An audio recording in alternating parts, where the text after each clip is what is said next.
Hello hello good friends, सभी EP police के जो 244 के जो हमारे कैंडिडेट हैं सभी भैया, और जिन्होंने फॉर्म फिल किया है, और जितने भी हमारे भाई बहन, वो आज मैं आपके लिए एक संधि की क्लास लेकर आया हूँ जो कि बहुत ज़्यादा एग्जाम में पूछी जाती है, और वो है संधि हमारी कितने प्रकार की होती है। तो आज आपके लिए एक भाग हम आपको पढ़ाएंगे।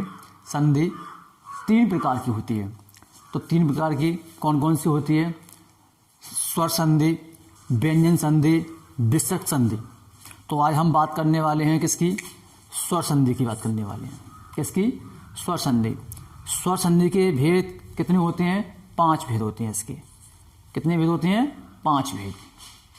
नंबर 1 दीर्घ संधि, वृद्धि संधि, आयत संधि, इयड़ संधि, गुण संधि।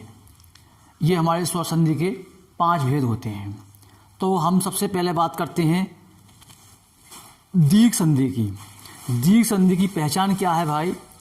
सभी देखना, बहुत शॉर्ट ट्रिक है। अगर थोड़ी सी गौर दी तो बिल्कुल आप इस 5 मिनट की क्लास में सब कुछ सीख जाएंगे आप स्वर संधि के बारे में।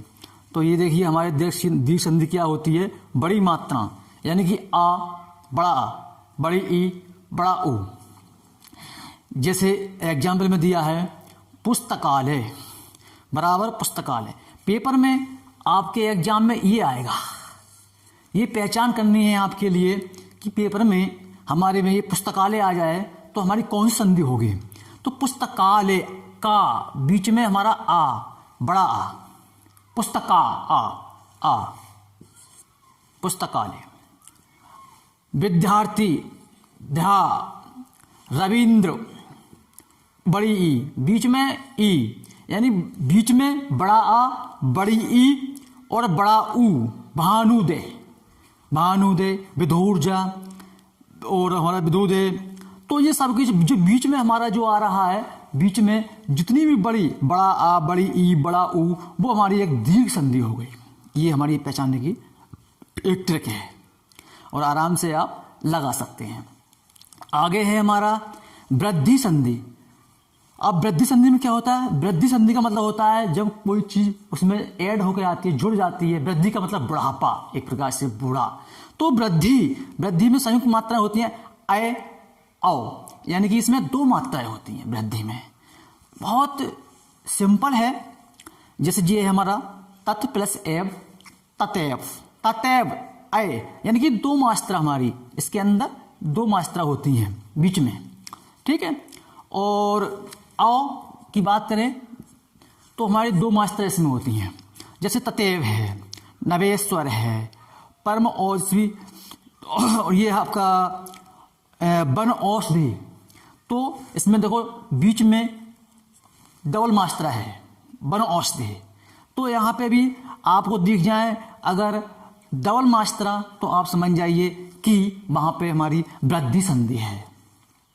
अब हम बात करते हैं, जैसे पेपर में बहुत पूछी जाती है सदा प्लस है, सदैव, डबल मात्रा होती है उसके अंदर, ये है ना, सदैव, वन प्लस औषधि, वनौषधि। तो ये आप समझ सकते हैं वृद्धि संधि में डबल मात्रा होती है, आय और औ। ये याद रखना, ये हमारी वृद्धि संधि की बात करते हैं। दीर्घ की बात कर ली हमने, इसमें आपका बड़ा आ, बड़ी ई, बड़ा ऊ। और वृद्धि की बात कर ली हमने, अय और औ। अब बात करते हैं हम आयदि। आयदि संधि में क्या होता है? अय, आय, आओ, आओ। समझ लें कि इसके अंदर 99% 3 अक्षर, 3 वर्ण होंगे। 99% अगर 3 अक्षर, समझ जाइए कि 3 अक्षर इसके अंदर हैं तो वो आयदि संधि होगी। 99% यहाँ से क्वेश्चन आपका क्लियर हो जाता है कि 3 अक्षर वाली जो होती है हमारी, कोई भी 3 अक्षर आ जाए। जैसे हमारी ये है 9 प्लस 1, नाविक। आय इसमें नाव, आय, तो भो प्लस अन, भवन। हमें ज़्यादा से ज़्यादा 3 मिलेंगे। 99% क्वेश्चन यहाँ से 3 वर्ण में ही क्लियर हो जाएगा आयादी में। अगर 3 वर्ण आ रहे हैं समझ जाइए कि वहां पे हमारी आयादी संधि है। आगे है एड़ संधि। एड़ संधि का मतलब क्या होता है? एड़ संधि में आधा वर्ण के बाद या वा, या वा, ये आपको देखना पड़ेगा। जैसे सु प्लस आगत, स्वागत। सोचो कि आधे अक्षर के बाद, यानी आधे जो हमारा वर्ण है इसके बाद में वा आ गया, ठीक है, आ गया वा। और देखो इत प्लस आदि, इत्यादि, तो आधा ता है और देखो या, ठीक है। तो आधे अक्षर के बाद में तुरंत या वा मिल जाए आपको, तो आप समझ जाइए कि ये यड़ संधि हो गई, ठीक है, यड़ संधि। जैसे आपका ये है पर प्लस आवरण, पर्यावरण, तो वो आधा रा, ऊपर रा टंग रहा है और या, तो आधे अक्षर के बाद तुरंत या और वा दिखाई दे जाए तो वहां यड़ संधि होती है। आगे हमारी है गुण संधि, लास्ट इसका टॉपिक है गुण संधि। तो गुण संधि में क्या होता है देखिए, जैसे नर प्लस इंद्र, देखो ये हमारी गुण संधि के अंदर ए और ओ, इसमें एक मात्रा एक ही होगी और ओ एक मात्रा ओ की होगी, ठीक है। अगर आपको ये दिख जाए तो ए, ये आपको डंडा लग जाए तो ओ, तो आप समझ जाइए कि इसके अंदर गुण संधि में ए और ओ होगा। जैसे नर प्लस इंद्र, नरेंद्र, तो आप समझ गए होंगे। पेपर में ये तो आता है, कम आता है, लेकिन ऐसे आएगा, नरेंद्र दे देगा ऑप्शन में, बताइए कौन सी संधि है, 4 ऑप्शन होंगे, तो हम समझ जाए कि एक मात्रा है इसके अंदर, नरेंद्र, नरेंद्र, तो समझ जाए कि यह गुण संधि है, इसमें एक ही मात्रा लग रही है। और जैसे ज्ञान प्लस उपदेश, ज्ञानोपदेश, ठीक है, ज्ञानोपदेश। आगे है हमारा भारत प्लस इंदु, तो भारतेंदु। देव प्लस ऋषि, देवऋषि, ठीक है, इसमें ऋषि भी, इसमें ऋषि वाले शब्द आ जाए, तो अगर ऋषि भी आ रहा है इसके अंदर, देव ऋषि, महर्षि, तो ये ऋषि जितने भी होंगे वो गुण संधि में ही होंगे, ये ध्यान रखना। देव ऋषि, सर्वप्लस क्षण, तो सर्वेक्षण, ठीक है, तो ये होती है हमारी गुण संधि।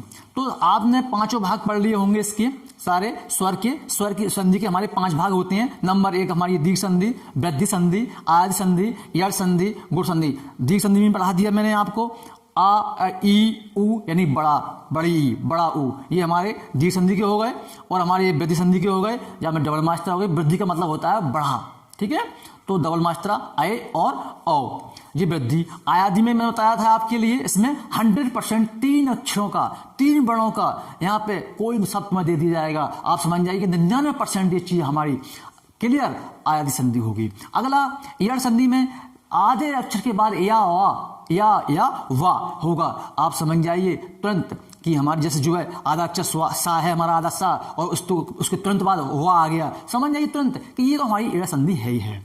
आगे गुण संधि में आपको बताइए ए और ओ दिखाई देता है, जैसे नरेंद्र है, ज्ञानोपदेश है, ठीक है, और भारतेंदु है, देव ऋषि है, जो ऋषि वगैरह जो ऋषि है, जितने भी ऋषि हैं वो सब हमारे किस में आते हैं, गुण संधि में आते हैं। अब आप समझ गए होंगे कि इसमें कुछ भी नहीं था, अगर थोड़ी दिमाग लगा के आप पढ़ेंगे तो सब कुछ सीख जाएंगे। अब हम अगला जो चैप्टर लेके आएंगे व्यंजन संधि, और फिर उसके बाद विसर्ग संधि, ठीक है। अगर आप हमारे लिए सपोर्ट करेंगे, लाइक करेंगे, सब्सक्राइब करेंगे और हमें कमेंट में लिखेंगे तो हम आपके लिए जल्दी से जल्दी क्लास देंगे। और सभी लिए हमारे लिए सपोर्ट करें भाई लोगों, क्योंकि आपका सपोर्ट हमारे लिए एक मोटिवेशन होता है। धन्यवाद।